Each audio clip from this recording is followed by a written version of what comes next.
If you inherit an IRA from a parent or a family member or a friend or even a spouse in 2020 or later, then you'll want to watch this video as I'll be talking about what the requirements are for you as a beneficiary as far as satisfying the required minimum distributions that might apply to your inherited IRA. Welcome back. This is episode 275. In this week's episode, we're addressing inherited IRAs. If you inherited an IRA from a non-spouse in 2020 or later, then you want to listen to this episode as we'll be discussing what your requirements are to make sure you're satisfying the potential minimum distributions that you have to take out from these inherited accounts by the end of 2025. If you're somebody who's looking to plan the ideal retirement, then consider signing up for my in-person or on-demand retirement readiness workshops. If you're local to where I am in Connecticut, then you can attend one of my in-person workshops in Middletown, or if it's more convenient to you to attend through your computer, you can sign up for my on-demand course. To learn more, head over to retirewithryan.com and click on courses. You can click on the live course if you want to come in person, or the on-demand course if you want to be able to go through at your own pace. And the great information that we deliver for these courses is the same whether you're doing it in person or on demand. So, as I mentioned at the beginning of the episode, this week we're talking about inherited IRAs. So an inherited IRA is an IRA or a retirement plan that you're inheriting from someone who passed away and they've then named you as the beneficiary. The most common type of inherited retirement account is probably going to come from your spouse, but you also could potentially inherit your IRA or 401k from a parent, from a brother or sister, from a friend, from a family member. So anytime you inherit an IRA, there are a number of things that you need to be aware of. And it used to be a little easier to understand what you would need to handle, but as a result of the Secure Act, there's been some changes to inherited IRAs. So this is really applicable if you inherit an IRA from somebody who passed away in 2020 or later. Because in January of 2020, January 1st of 2020, the IRA rules changed regarding inherited IRAs. Prior to that, it was a little more straightforward. So if you inherited an IRA from somebody who passed away before January 1 of 2020, the previous rules apply. What I'm going to talk about doesn't apply to you. So it's really for people who inherited IRAs on January 1, 2020 or later. Additionally, if you inherited a 403B, a 457 plan, or a government thrift savings plan on December 31st, 2021 or later, then additionally what I'm going to talk to you about applies. If you inherited the IRA, if the person passed away before that period, then the old rules apply. So we're talking about the new rules. So with this Secure Act, essentially there's now three types of beneficiaries that you could fall into the category of.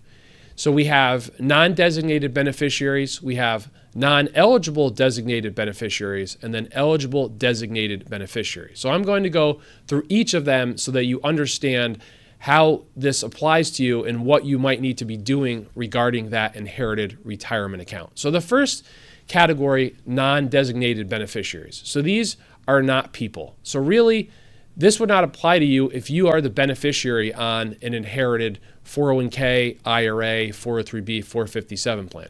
But however, this still could apply to your situation that maybe you're the beneficiary of an estate. So this is an example of a not a person would be an estate. Let's say the estate is named as the beneficiary of a retirement account. If it's a non-qualifying trust, certain types of trusts that are not look-through trusts, which I'll explain in a minute, and also charities. So it's really never a good idea to name your estate as the beneficiary of your inherited or of your retirement account if you have people that you want to receive your retirement account. So if you want your children, your spouse, maybe even a brother or sister to inherit your retirement account, if you happen to pass away before them, then you probably don't want to name your estate as the beneficiary because it gives them less options than if they were named directly or if they were in a trust that qualifies as a look-through trust. So with this type of situation, depending upon what you have to do. If the IRA owner passed away, if you passed away before the required beginning date, which is generally April 1st of the year that you reach your 73rd birthday, then the account must be withdrawn by the end of the 5th year. So if you leave your estate as the beneficiary of your IRA, and you pass away before you reach 73, then your beneficiaries, or whoever's the beneficiary of your estate, is going to have a 5-year window that they have to liquidate your retirement account, your IRA, your 401k. So that's why it's saying it's not a great idea to do that.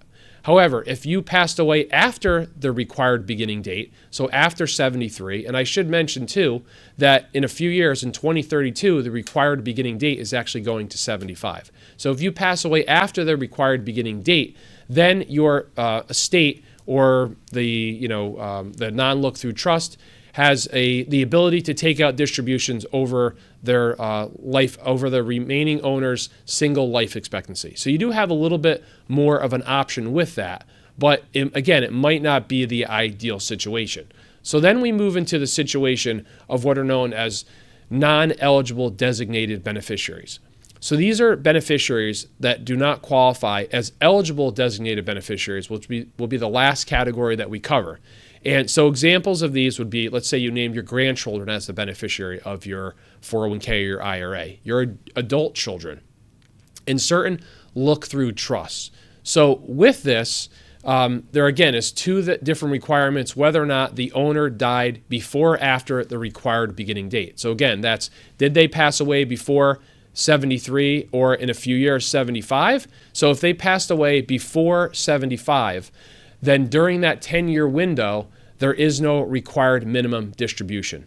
So let's just talk about an example. Let's say that your parent passed away, they passed away at 71 years old, and you then inherit their IRA. So you then have a 10-year window that you have to completely liquidate this IRA. So 10 years after the date of death, so if they pass away this year in 2025, by the end of 2035, the IRA has to be completely liquidated. So why does the IRS require that? Because they want their tax revenue. Assuming this IRA is all pre-tax money, this money has never been taxed, it's been growing tax deferred, the IRS wants their tax revenue. So during that 10-year window, because they passed away before the required beginning date, you don't have to take any distributions. I've heard something said as far as how you can remember this. If you remember the old Pringles commercials, once you pop, you can't stop. It kind of works the same way here. Because they haven't popped, they haven't taken the money out of their IRA, then you don't actually have to take anything during that 10 years. However, if let's say they had a $500,000 IRA you inherit, you're still working, you don't want to take any money out during those first 9 years because you don't want to have to pay the additional tax that's owed on this, and you wait until the 10th year, then you're going to have to take out $500,000 or whatever that's grown to all in 1 year. So even though you don't have to take out anything during that first 10 years, it could make sense to take money out so that you don't have a really large tax bill at the end of the 10 years. But you don't have to technically take any money out during the first 9 years. If you took nothing out in the first 9 years, then in that 10th year, the entire amount of the account has to be withdrawn. Let's just say the owner passed away after the required beginning date. So that, again, same example. Your parent passed away. Now they passed away at 74 this year. So they're past age 73. You then have to start taking out distributions the year after they pass away. So during that 10-year period, there's a minimum distribution that you have to take out. What you actually do is you look at a table that the IRS provides. It's the single life expectancy table. You find your age that you are on that table. You use the factor, and that tells you use that factor to then divide into the IRA based on the year-end balance, and that gives you a dollar amount. And then every year going forward, that factor that you use, you reduce that factor by 1. So let's just say the factor was 30. So you divide the IRA balance of the prior year by 30. Then every year after, you subtract 1 for that. So the following year, you use 29 as the factor, and you divide the prior year-end balance by 29. So during those first 9 years, there's a minimum amount you have to take out. And then by the end of the 10th year, you have to completely liquidate the account. So let's just say you took the minimum the first 9 years, you're going along, and now again you've got a large IRA balance at the end of the 10th year. That all has to come out by December 31st of that 10th year after death. So you could just take the minimum. You maybe want to take more so that you don't have a large tax bill at the end. That could make sense to you. For some people, if you're working and then you're going to retire and you have, let's say, maybe 3 to 5 years where you're retired, that could be a good strategy to then liquidate that account during the remaining 4 or 5 years. So there is some tax planning opportunity here that can be done. But because they popped the IRA distribution, they hit the required beginning date, they have to keep, you have to keep taking money, a minimum amount out of the account. So that brings us to our last category. So I should just go back to this non-eligible designated beneficiaries. So because this changed in 2020 and we were going through COVID, the IRS essentially put a moratorium on distributions. And they kicked the Pringles can down the road from 2021, there was no distributions, 2022, no distributions, 2023, no distributions required, and 2024, no distributions required. But starting this year in 2025, if you're whoever owned your IRA died between 2020 and now, 2020, 2021, 2023, you have to take a distribution out this year. So that's where I think some people are going to mess up and miss the distributions. So getting back to then the third category of eligible designated beneficiaries are people that have the ability to take out distributions over their life expectancy. So the first being is a surviving spouse. As a surviving spouse, you have two choices when you inherit an IRA from your spouse. You can move it into your IRA or set up an IRA in your name, or you can set up an inherited IRA, a spousal inherited IRA. Why would you want to do one versus the other? Well, if your spouse is younger than you, then you might want to leave it in an inherited IRA because therefore that would give you more time to wait until you have to start taking out your required minimum distributions because it's based on the previous IRA owner's age. Or if you're younger than your spouse, then maybe you want to move it into your name so that it gives you more time. So you have the choice to set up an inherited IRA or move it into your own IRA, whatever is going to be best for you. And then you take out distributions based off your spouse's age or your age if you move it into your IRA. So you don't have a 10-year requirement, which is great. It's based off your life expectancy. Then we have minor children or account owners until they're 21, but not grandchildren. So they can take out distributions over their life expectancy until they reach 21, and then they have to take out the money over 10 years. We also have disabled individuals under strict IRS rules. They can take out distributions over their lifetime. Then we have chronically ill individuals. They also can take out distributions over their lifetime. They don't have to take out either of these and liquidate the retirement account or IRA within 10 years. And then we have individuals not more than 10 years younger than the IRA owner. So this would probably be a friend or family member or even a brother or sister who's within 10 years your age. They leave you their IRA or 401k. You then have the ability, because you're within 10 years their age, to take out distributions over your life expectancy. So you don't have to take it out over the 10 years.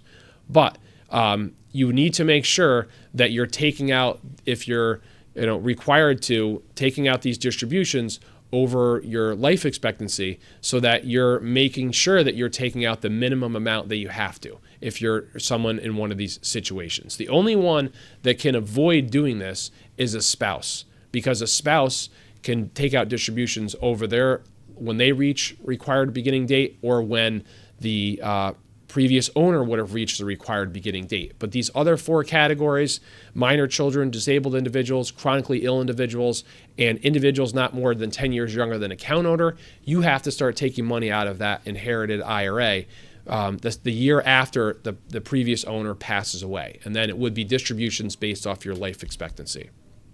So I hope that's helpful as far as what your options are if you inherit an IRA. It's complicated, right? I wish it was simpler.